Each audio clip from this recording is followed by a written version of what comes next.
જો આવા વરસાદી માહોલની અંદર આવું તીખું તમતમતું તળેલું અને કંઈક ક્રિસ્પી ગરમા ગરમ મળી જાય ને તો બધાને ખાવાની મજા આવે. તો આજે આપણે ચોખા વટાણાના એક નવી રીતે ક્રિસ્પી વડા બનાવીને તૈયાર કરીશું.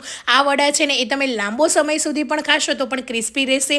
ચા, કોફી કે ચટણી સાથે ખાવાની તો ખૂબ જ મજા આવશે. તો એના માટે અહીંયા મેં આ રીતે પોણો કપ જેટલા ચોખા લીધા છે. તમે કોઈ પણ ચોખાનો આ રેસીપીની અંદર ઉપયોગ કરી શકો છો. ખીચડી બનાવો છો એ ચોખા પણ લઈ શકો, રાઈસ કરો છો એ ચોખાનો પણ ઉપયોગ કરી શકો છો. હવે ચોખાને એક બાઉલમાં એડ કરી દઈશું. 1 કપ જેટલું પાણી એડ કરીને ચોખાને મસળીને બરાબર ધોઈ લઈશું. આની અંદર ચોખાનો દાણો તૂટે તો આપણને કોઈ જ પ્રોબ્લેમ નથી, કેમ કે ચોખાને આપણે આગળ પીસવાના છે. તો આ રીતે બરાબર મિક્સ કરીને 2 પાણીથી મેં અહીંયા ધોઈ દીધા છે. હવે ફરીથી થોડું પાણી એડ કરીને ઢાંકીને ચોખાને 2 કલાક માટે પલાળવા દઈશું. 2 થી 3 કલાક પછી ચોખા સરસ રીતે પલળી ગયા છે.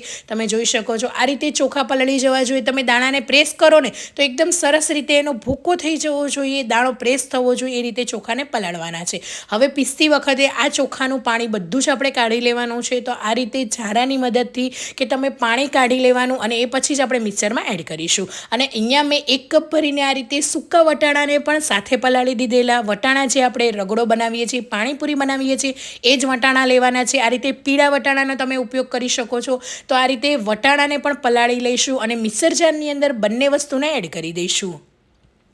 ચોખા અને વટાણાને મેં અલગ અલગ પલાળ્યા છે. તમે એકસાથે પણ પલાળી શકો છો. તો આ રીતે સરસ રીતે પાણી વગર જ બંનેની પેસ્ટ તૈયાર કરવાની છે. એકદમ પેસ્ટને એકદમ ફાઇન નથી કરવાની, આ રીતે થોડી દાણેદાર રાખવાની છે. એનું ટેક્સચર આવું હશે ને તો ખાવાની મજા આવશે. તો અહીંયા મેં વટાણા અને ચોખા બંનેને પીસી લીધેલા છે. તમે જોઈ શકો છો સરસ રીતે પીસાઈ ગયા છે.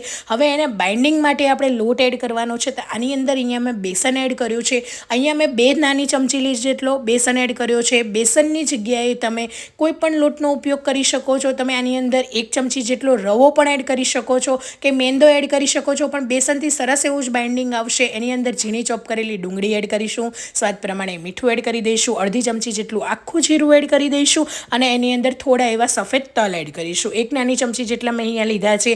અને તીખાશ પ્રમાણે અહીંયા આપણે ચીલી ફ્લેક્સ એડ કરીશું. તમને જો લીલા મરચાંની પેસ્ટ પસંદ હોય તો તમે એ પણ એડ કરી શકો છો. ઝીણા ચોપ કરીને અહીંયા આપણે તીખા લીલા મેં મરચાં લીધા છે. લીલા લાલ બંને મરચાંને મિક્સ કરીને એ પણ આપણે એડ કરી દઈશું. તો આ રીતે કટ કરીને એડ કરી શકો. પેસ્ટ બનાવીને જે રીતે તમને પસંદ હોય એ રીતે તમે આની અંદર એડ કરી શકો. હવે અહીંયા આ રીતે ફ્રેશ મીઠા લીમડાના પાનને ઝીણા ચોપ કરીને એડ કરીશું અને લીલા સમારેલા ધાણા એડ કરીને બરાબર મિક્સ કરી લઈશું. તો આ રીતે જો ચમચીની મદદથી મિક્સ કરવાનું ના ફાવે તો તમે હાથની મદદથી પણ મિક્સ કરી શકો છો. તમને જો બાઇન્ડિંગમાં કંઈ પણ લાગતું હોય તો તમે 1 ચમચી બેસન એડ કરી શકો. મેં કીધું એ રીતે રવો કે પછી આની અંદર તમે ચોખાનો લોટ પણ અડધીથી 1 ચમચી જેટલો એડ કરી શકો છો. તો પહેલાં આ રીતે મિક્સ કરી લેવાનું અને હાથની મદદથી ફાવે તો હાથની મદદથી સરસ રીતે આપણે કેમ લોટ બાંધીએ છીએ એ રીતનું મિક્સ કરવાનું છે. મને થોડું એવું મિશ્રણ ઢીલું લાગ્યું એટલે મેં 1 ચમચી જેટલું ફરીથી બેસન એડ કર્યું છે. અહીંયા મેં ટોટલ 3 ચમચી બેસનનો ઉપયોગ કર્યો છે. તો આ રીતનો લોટ થઈ જવો જોઈએ. તમે જોઈ શકો છો એનું ટેક્સચર આ રીતે આવવું જોઈએ. તો જ આપણા જે વડા છે કે પછી ટીકડી છે ને એ સરસ એવી બનીને તૈયાર થઈ જશે.